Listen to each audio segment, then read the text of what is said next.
অধিনায়কত্ব শেষ হচ্ছে মিরাজের। ওয়ানডে অধিনায়ক হিসেবেই দায়িত্ব কাঁধে উঠতে পারে লিটনের। তবে শান্তকেই সবচেয়ে যোগ্য অধিনায়ক হিসেবে দেখা হচ্ছে, যদিও দুই সাদা ফরম্যাটে একই অধিনায়ক রাখার ভাবনায় বিসিবি। তবে বিসিবির বরাত দিয়ে ক্রিকবাজ জানিয়েছে মিরাজের অধিনায়কত্বের অধ্যায় শেষ হয়েছে তা নিশ্চিত। আরও থাকছে প্রতিবেদনা। বাংলাদেশ ক্রিকেটে আবারও নেতৃত্ব পরিবর্তনের আভাস মিলছে। আজ বিসিবি বোর্ড সভায় ওয়ানডে দলের অধিনায়কত্ব নিয়ে গুরুত্বপূর্ণ সিদ্ধান্ত নেওয়ার কথা ছিল। তবে সবকিছু ঠিক থাকলে মেহেদী হাসান মিরাজের পরিবর্তে লিটন দাসের হাতে ওয়ানডে দলের দায়িত্ব তুলে দিতে পারে বাংলাদেশ ক্রিকেট বোর্ড। এক পর্যায়ে নাজমুল হোসেন শান্তর নামও আলোচনায় ছিল। ফলে প্রশ্ন উঠেছে, ওয়ানডে দলের জন্য লিটন নাকি শান্ত, কে বেশি যোগ্য অধিনায়ক? বিসিবির সূত্রের বরাত দিয়ে ক্রিকবাজ জানিয়েছে, বোর্ড পরিচালকদের অনুমোদন পেলে বর্তমান টি-20 অধিনায়ক লিটন দাস ওয়ানডে দলেরও গুরুত্বপূর্ণ নেতৃত্ব গ্রহণ করতে পারেন।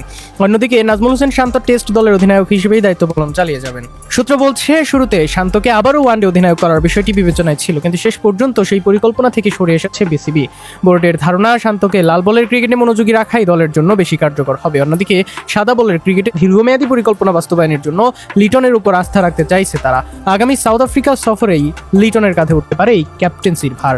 লিটনের নেতৃত্বে টি-20 দলে ইতিমধ্যে ইতিবাচক পরিবর্তনের ইঙ্গিত দেখা গিয়েছে। পাশাপাশি সহ অধিনায়ক হিসেবে তাওহিদ হৃদয়কেও ওয়ানডে দলে একই দায়িত্ব দেওয়া হবে সম্ভাবনা রয়েছে। ভবিষ্যতের অধিনায়ক হিসেবে হৃদয়কে প্রস্তুত করতেই এই পরিকল্পনা বলে জানা গিয়েছে। তবে বর্তমানে ওয়ানডে দলের সহ অধিনায়ক শান্ত, বাংলাদেশের সেরা অধিনায়কও তাকেই ভাবা হচ্ছে। সেই ক্ষেত্রে এখানে পরিবর্তন আনা কতটা যৌক্তিক হবে তা নিয়েও প্রশ্ন উঠতেই পারে। 2025 সালের জুনে নাজমুল হোসেন শান্তর স্থলাভিষিক্ত হয়ে ওয়ানডে দলের অধিনায়ক হন মেহেদী হাসান মিরাজ। পরে তার মেয়াদ 2027 বিশ্বকাপ পর্যন্ত বাড়ানো হলেও মাঠের পারফরমেন্স সেই আস্থার প্রতিফলন ঘটাতে পারেনি। বিশেষ করে দেশের মাটিতে মিরাজের নেতৃত্বে 13টি ওয়ানডের মধ্যে বাংলাদেশ জিতেছে মাত্র 2টি, যা নেতৃত্ব পরিবর্তনের আলোচনাকে আরও জোরালো করেছে। সব মিলিয়ে বিসিবি আরও 3 সংস্করণে আলাদা অধিনায়কের মডেল বাজার রাখার পথে হাঁটছেন। যদি বোর্ড সভায় প্রস্তাব অনুমোদন পায়, তাহলে টেস্টে শান্ত, ওয়ানডে ও টি-20তে লিটন দাস নেতৃত্ব দেবেন।